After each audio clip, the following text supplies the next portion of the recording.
제목은 우리는 예수를 다 만나야지 돼요. 교회를 아무리 오래 다녀도 만나지 못하면 정말 어려운 일입니다. 여기 본문 40절 48절에 보면 나를 불쌍히 여기소서 그랬어요. 이 불쌍히 여긴다는 말은요, 뭐라고 말하나, 이렇게 없음 여기는 말이 아니에요. 그리고 아예 저 초라하게 보이고 이상하게 보여서 아유 야 불쌍히 여겨라, 그의 뜻이 아니에요. 오직 여기서 불쌍히 여긴다는 뜻은요, 주님 나를 좀 도움을 주세요. 도움을 주세요. 저도요 오래전에 기도할 때 불쌍히 여기라는 말이 안 나왔어요. 내가 뭐가 불쌍해? 불쌍하진 않은데, 그런 생각을 했었어요. 그래가지고 불쌍이라는 말을 한번 쓰는데 무지하게 어색하더라고요. 그런데 지금은요, 참 기도에 들어가다 보면 하나님 나 좀 불쌍히 여겨주세요. 오직 하나님 저의 소망이 뭐가 있습니까? 교회 지켜주시고 부흥되게 해주시고. 하나님은 무슨 생각을 하시는지 모르겠어요. 좀 도와주세요. 그렇게 기도합니다. 그래서 주님의 도움을 요청하면서 불쌍히 여겨달라는 말입니다. 우리가요 아무리 물질이 있고 여러 가지 조건을 내가 다 가지고 있어도요, 하나님의 진정한 도움이 없으면 다 사라집니다. 언젠가 다 사라지는 것을 우리가 알 수 있어요. 특히 요즘에 현대인들은 우리의 관심사는 뭐예요? 건강이에요. 자나깨나 건강해가지고 건강식품들을 그렇게 먹습니다. 선전하는 약 중에요 대부분이 건강식품입니다. 그래서 뭐라 그래요? 이거는 건강보조식품입니다. 약이 아닙니다. 그렇게들 말합니다. 결정적인 약은 아니에요. 그냥 우리가 살 때 건강을 도와달라고 이렇게 기도하는 겁니다. 그러나 중요한 게 뭐예요? 우리 정신 건강을 위해서 파는 약은 없어요. 그렇잖아요. 우리는 이거는 정신이 건강해야지 돼요. 정신이 건강한다는 거는 긍정적으로 살고 정말 평안을 가져오고 우리가 정말 사람과의 사이를 사랑으로 교제를 나누며 이렇게 사는 게 정신 건강인데, 정신 건강을 위해서 파는 약은 없습니다. 그 약은 오직 예수 그리스도 구약과 신약이라고 볼 수가 있습니다. 여기에 나오는 바디메오, 이 바디메오는 디메오의 아들 바디메오라고 그랬어요. 이 디메오라는 아들의 이름이 아버지하고 똑같아요. 디메오. 이 바라는 것은요 히브리어로 아들이라는 뜻입니다. 디메오의 아들 디메오입니다. 아버지 이름을, 여기 영국이나 유럽도 그래요. 아버지 이름을 따서 1세, 조지 1세, 조지 2세, 조지 3세 이렇게 내려갑니다. 여기는 그렇게 1세, 2세는 안 했지만 뭐라 그래요? 여기서 바디메오의 아들 바디메오, 그 아들의 얘기입니다. 근데 옛날에는 이름으로 그 사람의 신분이 나와요. 모르겠어요. 신학자들은 그렇게 가난하고 무명의 사람들은 아니었던 것 같다 그래요. 아버지 이름이 디메오고 아들이 바디메오. 뭐 아무튼 그런데 거지가 돼서, 왜 거지가 됐어요? 보이지 않으니까. 일을 할 수가 없어요. 사람들이 취급을 안 해요. 깔봐요. 왕따를 당해요. 그럼 어떻게 해요? 보이지 않으니까 일을 할 수가 없으니까, 먹을 게 부족하고 여러 가지가 어려우니까 거지가 되는 거예요. 거지가 되고 싶어서 되는 게 아닙니다. 인생은 이렇게 생각지 않게 어려움이 옵니다. 그러니까 우리 산다는 것은 맨날 청명한 날만 있는 게 아니에요. 비도 오고 눈도 오고 비바람초 치고 참 어려운 일이 있습니다. 그런데 의인이라고 눈을 안 맞아요? 비바람이 없습니까? 똑같이 맞아요. 내가 아무리 예수를 열심히 살아도 눈보라 치고 비가 오면 나도 피할 수가 없어요. 똑같이 맞습니다. 똑같이 비바람이고 똑같이 토네이도가 일어나면 뭐 예수 믿는 집은 거기서 살아남으면, 물론 살아 안 남는다고 말할 수는 없어요. 그런데요 예수님도요 뭐라 그랬냐면, 세상에서는 너희가 환난을 당하라 담대하라, 내가 세상을 이겨노라. 요한복음 16장 33절에 기록되어 있습니다. 다 환난을 당한대요. 환난을 다 당하지만 우리 믿는 자들은 담대하게 이기고 나가라는 얘기입니다. 이미 주님께서 우리에게 이김을 주셨어요. 우리가 그 이김을 바라면서 우리도 이기라는 거예요. 세상의 환난은 항상 계속 머무르고 있지는 않습니다. 한번 휘몰아치고 지나갑니다. 그것을 우리가 잘 이겨낼 줄로 믿습니다. 지금은 우한폐렴 같은 거는 전 세계가 지금 몰아치고 있어요. 정말 뜻하지 않게 거기 걸렸어요. 누가 죽음을 앞둔 사람들이 되게 나이가 많이 드신 분이 지금 힘들어요. 그 사람들은 면역력이 약하고 뭐 여러 가지 평상시 질병이 조금씩 다 있다가 그게 확스러운데 이기질 못하는 거예요. 그러니까 우리가 막 저번에요 80몇 살이라 노인네가요, 여자 노인네가 운동을 해요. 누워서 이것도 들고 걷는 걸 나왔어요, 유튜브에. 한국 할머니인데. 대단하다. 대단한 거예요. 할머니가 뭐 여러 가지를 하는 게 저기 떴더라고요. 어머, 그래야 되는데 참 쉽지는 않습니다. 그러게 우리가 사람은 누구나 다 고난과 역경과 어려움을 겪습니다. 그래서 우리가 그 고난이 오고 역경이 오고 어려움과 괴로움이 올 때요 나타나는 현상이 있어요. 그 현상이 뭐냐? 원망해. 저 사람 때문에 그랬어. 부모 때문에 그랬어. 자식 때문에 남편 때문에 그랬다고 원망해요. 그 다음에 나타나는 증상이 뭐 낙심해. 에휴 내가 그렇지 뭐. 아야 나는 이제 끝났다. 이런 생각을 하는 거예요. 그래서 절망을 해. 그리고 어떻게 해요? 이기지 못하면 죽어버려. 자기가 자기 목숨을 끊습니다. 그리고 스트레스가 쌓이니까 막 신경질을 부려, 짜증을 내, 화를 내, 그냥 아무한테나 화를 내, 지나가는 깡통도 걷어차. 그래서 그런 말이 있어요. 아버지가 화를 내면은 엄마한테 화풀이를 한대. 엄마는 애한테 화풀이 한대. 애는요 강아지를 걷어쳤네. 이게 무서운 거예요. 화는요 전염이 되면 무서운 거예요. 다른 사람까지 괴롭게 만드는 거예요. 그런데요 반면에 오히려 이 시련과 역경 끝에 인생을 성공한 사람들이 있어요. 딛고 이긴 거죠. 뚫고 나간 겁니다. 우리도 그러지 말라는 법 없어요. 우리도 뚫고 나가면 돼요. 우리가요 이긴다고 생각하니까 이겨요. 그런데 진다고 생각하면 집니다. 그것은 인생의 원리예요. 왜? 진다고 생각하면 용기를 안 내. 질 텐데 뭐. 그리고 힘이 안 나. 그럼 모든 환경을 부정적으로 보는 거야. 질 텐데 뭐 이렇게 싸워봤자지. 이게 중요한 거예요. 그렇기 때문에 우리가 그리스도인은 내가 나한테 직면한 시련과 고난이 오히려 내게 유익이다 하고 이렇게 바꾸라는 거예요. 내게 유익이라, 이게 하나님의 무슨 뜻이 계신가 보다. 그러면 어떻게 해야지 돼요? 우리 믿는 자들은 예수님을 사랑하고 예수님을 사모해야지 돼요. 46절에 보면은 소경 거지 바디메오가 나오잖아요. 근데 그가 어디 있었어요? 길가에 앉아 있었어요. 왜? 예수가 이 동네를 지나간다는 소리를 들은 거야. 눈은 안 보여. 언제 올지 몰라. 옆에 누가 있는지 몰라. 무작정 거리에 나와 앉아 있었던 거예요. 내가 예수가 지나가면 내가 한번 만나보리라. 보지는 못하면 또 그분한테 불쌍히 여기소서 하고 도움을 요청해 보리라 그러는 거예요.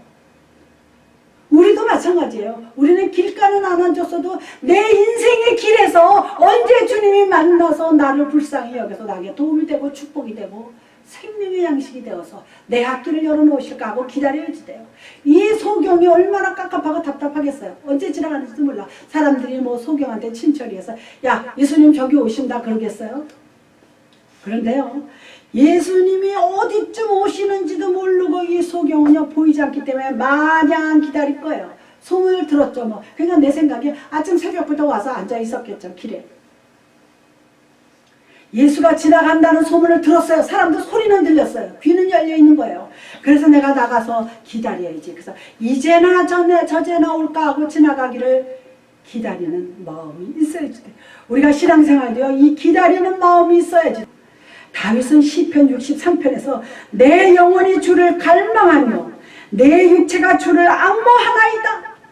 다윗이 오죽하면 여호와 하나님을 갈망한대요. 여호와 하나님을 앙모한대요. 하나님이요. 그리고 또 뭐라 그랬어요? 하나님이요 사슴이 시냇물을 찾기에 갈급한 같이 내 영혼이 주를 찾기에 갈급하나이다. 사슴이 물 찾아서 산을 헤매이듯이 내 영혼도 주님을 찾기에 갈급하고 갈망하나이다. 이 다윗의 시는요 참 아주 가슴에 와닿는 시가 많이 있습니다. 우리는 하나님의 은혜를 사모해야지 돼요. 사모하지 않으면 하나님은요 굉장히 인격적이고 아주 신사예요. 사모하지 않는 사람한테는 주님이 가지 않습니다. 은혜를 사모하고 우리가 시편 42편 1절에도 보면 무슨 내용이 있느냐면 아까 읽어드린 하나님이여 사시는 물을 찾기에 갈급한 같이 그렇게 기록되어 있습니다. 우리가요 물은 낮은 데로 흐릅니다. 절대로 너무 높은 데로 흐르지 않습니다. 은혜를 사모하고 원하는 마음이 있으면 하나님의 은혜가 내게 내려오십니다. 할렐루야. 바디메오는요 주님 만나기를 사모했기 때문에 길가에 앉아서 하루 종일 오기를 기다렸어요. 그리고 소경은요 주님의 오신 것을 알 수가 없죠. 저기서 걸어오면 모르죠. 안 보이기 때문에. 그럴 때 사람들의 소리를 듣고 저기 예수가 온다 소리를 들었을 거 아니에요. 듣고 그 마음 때문에 거리에 주저앉아 기다리고 기다리더니 드디어 나타났어요. 그러면서 여기 뭐가 나옵니까? 나사렛 예수란 사람의 말을 듣고 옆에서 아우 야 온다 소리를 듣고 소리질러 이르되 다윗의 자손 예수여 나를 불쌍히 여기소서. 이 바디메오가 전곡을 찌른 거예요. 예수님 나를 불쌍히 여겨주세요. 그랬더니 그 다음이 더 재밌죠. 옆에 있는 사람들 시끄러워 왜 이렇게 떠들어 이러잖아요. 여기 보면 나옵니다. 많은 사람이 꾸짖어 잠담하라. 우리가 신앙생활 할 때 옆에서 방해가 들어옵니다. 뭘 그렇게 저도 방해 많이 받았어요. 그래서 제가 우리 그 찬송하는 소리에 조롱하는 소리에 세상 사람 유혹 속에도 이거를 제가 오래전에 부르는데요. 가슴이 너무 아프고 너무 찢어졌어요. 조롱하는 소리에 저는 조롱을 너무 많이 거리에서 주저앉아서 마냥 기다리던 바디메오는요. 드디어 주님이 나타났어요. 주님이 온다는 소리를 들었어요. 그래서 어떻게 했어요? 보이지는 않지만 다윗의 자손 예수여 나를 불쌍히 여겨주세요. 우리도 그와 같은 간절함과 부르짖는 기도가 있어야지 돼요. 다윗의 자손 예수여. 하나님을 사모하는 심령을 하나님은요 부르짖으면 만족해 나를 위로해 주세요. 위로하시는 하나님은 나에게 평강, 은혜를 사모하면요 그게 신앙에 관심을 갖는 사람이야. 시작이 된 거야. 내가 은혜를 사모하고 주님 만나기를 원하면 이미 그는 기독교인이 되어서 하나님을 따라가고 싶어 하는 거예요. 그렇기 때문에 은혜를 사모하지 않을래야 안 할 수가 없어요. 주님을 체험하고 싶어 하는 거예요. 하나님은요 때를 따라 사모한다 그랬어요. 때를 따라서 사모한다는 건요 환경과 어떤 시간이든지 어떤 그 분위기든지 그때마다 은혜를 주신다는 것을 하나님께서 말한 것을 볼 수가 있어요. 그 다음에 우리는요 기회를 놓치지 않아야 돼요. 예수님을 사모하지만 기회를 멍청하게 놓치면 안 돼요. 이 바디메오는 기회를 잡은 사람이에요. 주님이 오신다는 소리를 듣고 길가에서 기다렸어요. 47절에 보면 나사렛 예수라는 말을 듣고 소리질러 가로되 예수라는 말을 들었어요. 보이지는 않지만 나사렛 예수여 다윗의 자손 예수여 나를 불쌍히 여겨주세요. 그러니까 다른 사람들은 눈에 보이니까 오는 거 알잖아. 근데 이 사람은 오는 거 보이지는 않잖아. 사람 소리들만 들리고. 그러니까 자기가 외치지 않으면 주님이 그냥 지나갈 거 아닙니까? 그냥 지나가죠. 군중 속에서 그런 눈이 안 보이는 사람 누가 안 보이나 찾지는 않지만 그러니까 자기를 주님께 나가기 위해서 나를 불쌍히 여겨서 소리를 치는데 사람들이 막 많은 사람이라 그랬어요. 아이 이 사람이 왜 이래 조용히 해. 가뜩이나 사람이 많이 모여서 웅성웅성하고 시끄러울 거 아닙니까? 근데 이 사람은 그 다음에 더 중요합니다. 더 크게 소리 질러. 사람들이 시끄럽게 떠드니까 이 사람이 웬만큼 질러서 안 들릴 수 있어요. 그러니까 뭐라 그래요? 다른 사람이 자기를 비운정거리든 뭐 만류를 하든 간에 더욱 크게 소리 질러. 주님이 결국은 들으셨어요. 우리는 주님이 들으기를 원하셔야 됩니다. 우리는 주님이 듣고 내 소원을 응답하기를 원해야 될 줄 믿습니다. 그러나 우리가 기도할 때는 주님이 지나가는 것도 아니고 주님은 하늘에 계시지만은 내 마음을 전하는 거예요. 그래서 우리가 시편 118편 5절에도 내가 고통 중에 여호와께 부르짖었더니 여호와께서 응답하시고 나를 광활한 곳에 세우셨도다라고. 내가 고통 중에 부르짖었지만 광활한 곳에 세우셨도다. 이 광활하다는 말이 무슨 의미인지는 정확하게 모릅니다. 응답을 하셨는데 나를 광활한 곳에 세우셨다는 것은 나를 높이셨다는 뜻인지, 아무튼 그래서 응답이 왔다는 거예요. 고통 중에 부르짖었더니, 예레미야 33장 3절에도 너는 내게 부르짖으라. 성경에는요 부르짖으라는 말이 상당히 많이 나와요. 구약에도 나오고 신약에도 나오고. 그래서 부르짖는 기도라는 책을 내가 서점에서 산 적이 있어요. 지금도 있어요. 어느 목사님이 쓴 거예요. 성경에서 창세기서부터 부르짖는 단어만 찾아가지고 기록한 책이야.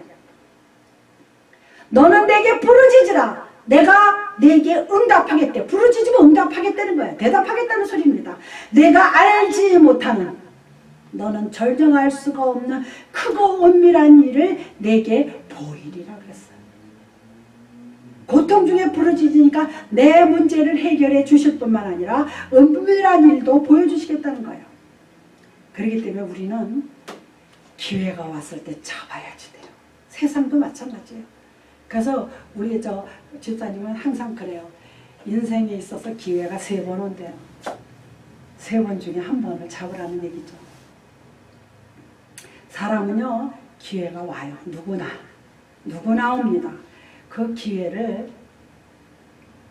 미련해서 놓치고 바빠서 놓치고 뭐 이유가 많습니다. 그래서 놓칩니다. 그런데 이 기회란 게 놓치면 또 오겠지. 또 오죠. 또 오도 빨리 지나갑니다. 영원히 머무르지는 않아요. 이 기회가 지나가요. 그때 잡으라는 거예요. 예수님이 항상 그 길가에만 오시는 거 아니잖아요. 그 동네만 오시는 게 아니기 때문에 바디메오는 잡았어요. 그래서 뭐라 그래요? 예수께서 머물러 서서 그를 부르라. 저기 누가 나를 계속 부르는데 걔를 데려오라. 그랬더니 제자들이 이 바디메오 소경은 기회를 놓치지 않았어요. 아이 내가 장님인데 뭐 나가서 뭐해. 길가에 앉아있으면 뭐해. 뭐 예수라는 분이 지나가도 뭐 나를 보기나 할 거야. 내가 안 보이는데. 그런데 소리를 질렀어요. 자기가 할 수 있는 기능이 있어. 소리를 질렀어요. 다윗의 자손 예수여 나를 불쌍히 여기서. 그러니까 오히려 방해가 와서 사람들이 나를 제지했어요. 더 힘들어졌어. 더 먼저 소리 지를 때보다 많은 사람이 뭐라 그래요. 꾸짖어 깔보는 거죠. 네가 여기서 왜 소리를 지르는 거야. 나냐 좀 가만히 있어. 그런 거 아니겠어요. 그랬더니 더 크게 소리 질렀다 그랬어요. 그게 믿음의 자세예요. 주님을 만나면 뭔가 해결될 것 같은 거야. 이 바디메오 생각에. 그래서 우리가요 학생이 공부할 기회가 있잖아요. 지금 공부하려도요 나이도 먹고 쉽지가 않아요. 내가 뭐 좀 해봐야 되겠다. 그리고 우리가 농부가 씨를 뿌릴 때 나가서 씨를 뿌려야지. 귀찮아. 나 뿌리기 싫어. 그런 농부 봤어요? 봄에 씨를 뿌리고 여름에 잘 갖고 와서 가을에 추수해야죠. 뿌려야 추수를 하지 않습니까? 중요한 거예요. 신앙도요 우리가 그냥 건성건성 왔다 가지 않고 봉사하고 기도하고 전도하면은 반드시 열매가 온다는 것을 볼 수가 있습니다. 마지막으로 3번째, 우리는 내게 장애가 뭔지는 몰라도 장애를 극복해야지 돼요. 이 바디메오가 자기 소경이라는 것을 극복했어요. 48절에 많은 사람이 꾸짖어 잠잠하라 그랬잖아요. 그런데 그가 어떻게 했어요? 더욱 소리 질러. 니들이 나를 잠잠하라가 안만 그래도 나는 더 지를 거야. 내가 예수를 만나봐야 되겠어. 그분이 그렇게 능력 있고 눈먼 자, 병든 자, 가난한 자를 다 고쳐주시고 치료해 주시고 문제를 해결해 주신다는데 나 더 지를 거야. 참견하지 마. 그럼 더 질렀다는 소리 아니에요. 우리가요 일생을 사노라면 많은 장애가 옵니다. 뜻하지 않게. 그거를 이겨야지 돼요. 자기 장애를 이긴 사람은 반드시 성공하는 것을 볼 수가 있어요. 그래서 우리가 이 바디메오는 자기를 불쌍히 여기다 간절히 소리질러 주님을 불렀어요. 그러니까 주님은 외모를 보시지 않습니다. 주님께서 너 소경이 왜 이렇게 난리야 그래서 그러는 분도 아니지만 그러지 않으셨어요. 왜 그래? 그런 거 아니에요. 저걸 부르라 이거야. 저 사람을 부르라. 그러면서 뭐라 그럽니까? 주님이 그를 부르라 하시니 그들이 맹인을 부르며 이르되 안심하고 일어나라 그가 너를 부르신다 하며 맹인이 겉옷을 내버리고 뛰어 일어나. 요게 장애예요. 이 사람은 겉옷이 있었어요. 그 당시에 겉옷이란 건 굉장히 중요해요. 왜? 그 중동에는요 겨울에는 굉장히 춥대요. 또 여름에는 덥고 그렇기 때문에 거기 모래가 많아요. 산이 이렇게 돌들이 부서져서. 그러니까 그 옷이 겉옷이 재산이나 다름이 없어요. 그런데요 주님을 만나고 주님을 부른다는 생각에 기쁘기도 하고 뭔가 자기가 해결될 것 같으니까 겉옷을 벗어서 가려면 겉옷이 걸리적거리죠. 사실은 사람도 지금 큰일 났어. 열났어죠. 주님이 오래. 그래가지고 벗어버린 거예요. 우리가 신앙생활 하는 데는 장애가 들어옵니다. 저도 장애 무지 많이 받아봤죠. 그렇기 때문에 위대한 신앙인의 자세를 보려면요 첫째는 확신을 가져야 돼요. 내가 하나님의 응답을 받고 하나님의 사람, 하나님의 음성, 나는 성령이 내 안에 오셔서 역사하실 거야 라는 그러한 자신감을 갖고 목적이 분명해야지 돼요. 내가 목적에 대한 얘기를 자주 하지만 사람이요 목적과 목표가 분명하면 그 사람은 흔들리지 않습니다. 누가 옆에서 이상한 소리, 쓸데없는 소리, 쪼잘한 소리, 별소리, 비웃는 소리 다 해도요 자기는 저 목표를 향해 갑니다. 마라톤 선수들이 긴 거리를 42.19km를 달리잖아요. 옆에서 사람들 구경하면서 별소리 다 하잖아. 잘린다, 목마라, 그리고 막 떠들어 소리 들으는데 그래? 누가 그랬어? 그 사람 끝났어요. 그냥 앞만 보고 가는 겁니다. 그것도 페이스 조정을 잘해야지 돼요. 잘 조절해서 마지막 골이 날 때까지 자기의 건강에 페이스 조절을 잘하고 환경을 이기고 가는 게 장애를 극복하는 것입니다. 그래서 우리가 진정으로 성공한 사람들을 보면 뜻을 포기하지 않습니다. 마지막에 성공한 사람들 보면은요, 뭐 순탄하게 잘 나간 사람 거의 없어요. 여러 가지 뜻하지 않게 걸리는 게 많아요. 그래서 성공한 사람들은요, 아주 의지를 강하게 유명한 프랑스 혁명사를 쓴 사람이 있습니다. 프랑스 사람 칼라일이라는 유명한 프랑스 혁명사를 쓴 사람이 있는데 이 사람의 유명한 얘기가 있어요. 이 사람이 다 써놓고 프랑스 혁명사를 다 써놓고 뭐합니까? 추구하려고.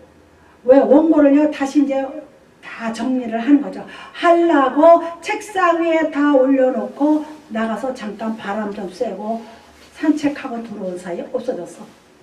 깜짝 놀라서 자기 일하는 그 도우미한테 여기 책상 위에 있는 원고지 흐트러진 거 이거 못 봤냐고. 그랬더니 그 사람이 뭐라 그런지 아십니까? 저기 벽난로에다 다 집어넣었어요.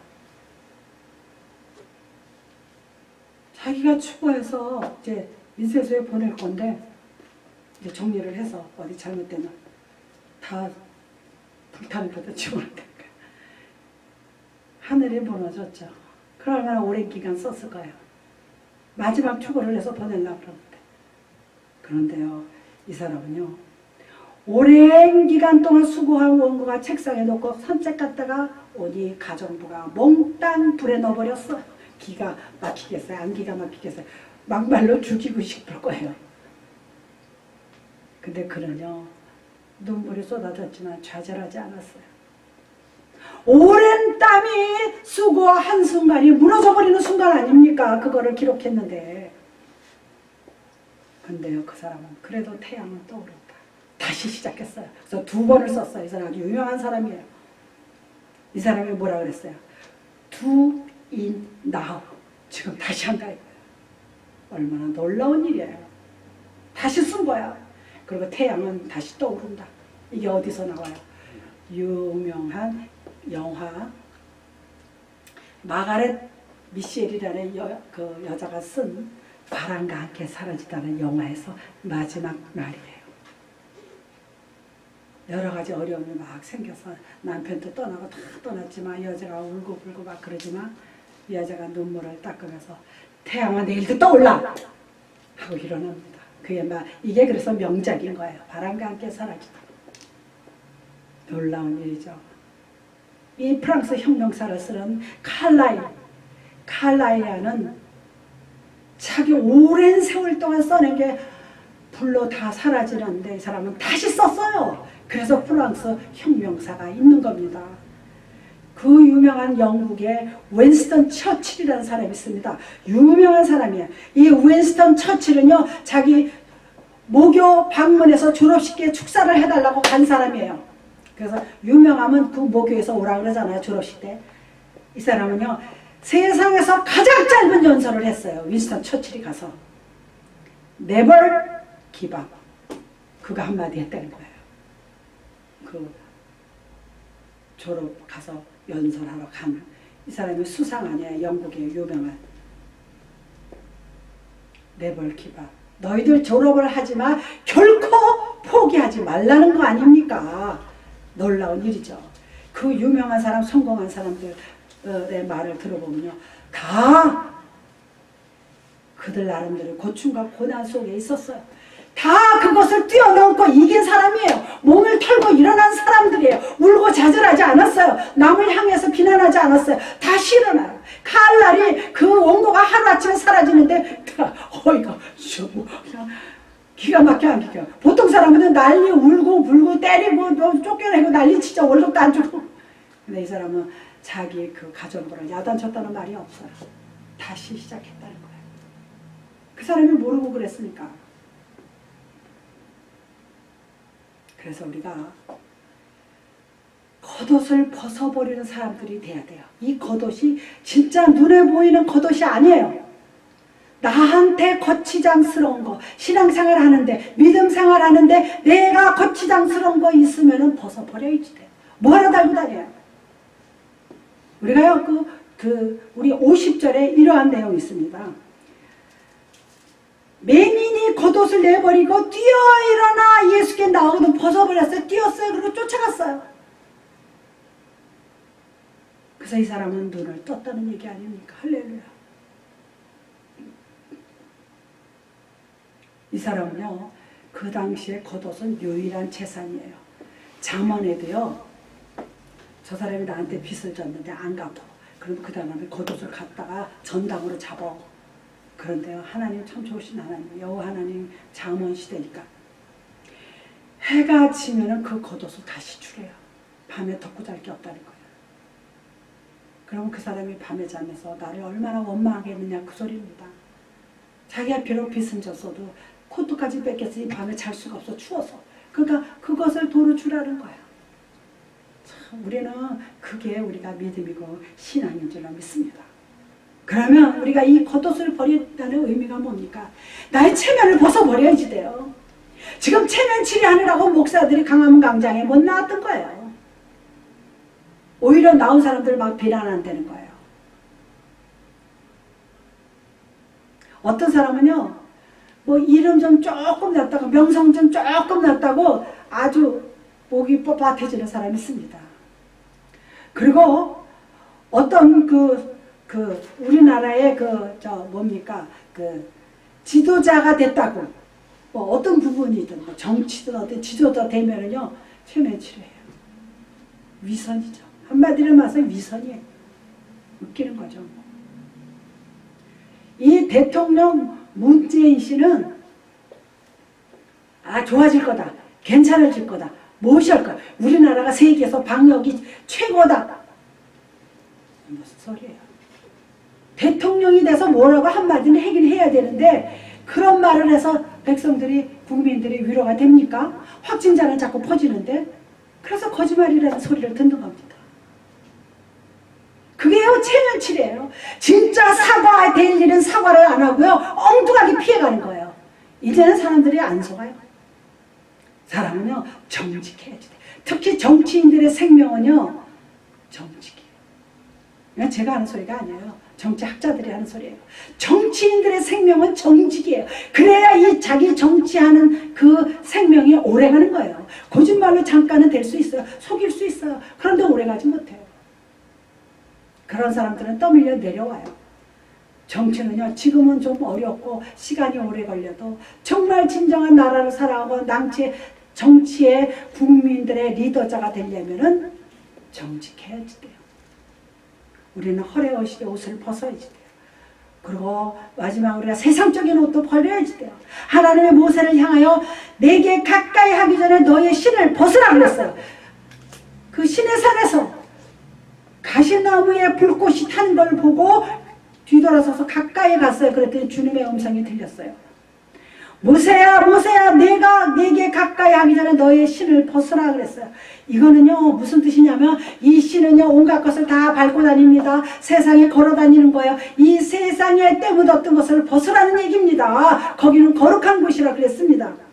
우리가 주의 생활, 신앙생활, 믿음생활 하려면요 세상적인 모든 겉옷을 벗어버려야지 돼요.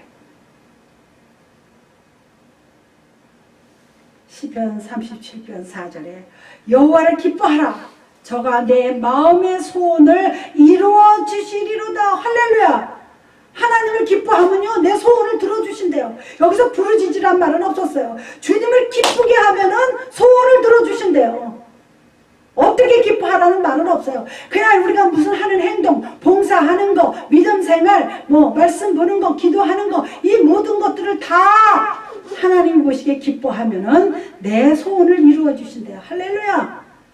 우리 소나무교회는 하나님을 기뻐하는 우리 교회가 될 줄로 믿습니다.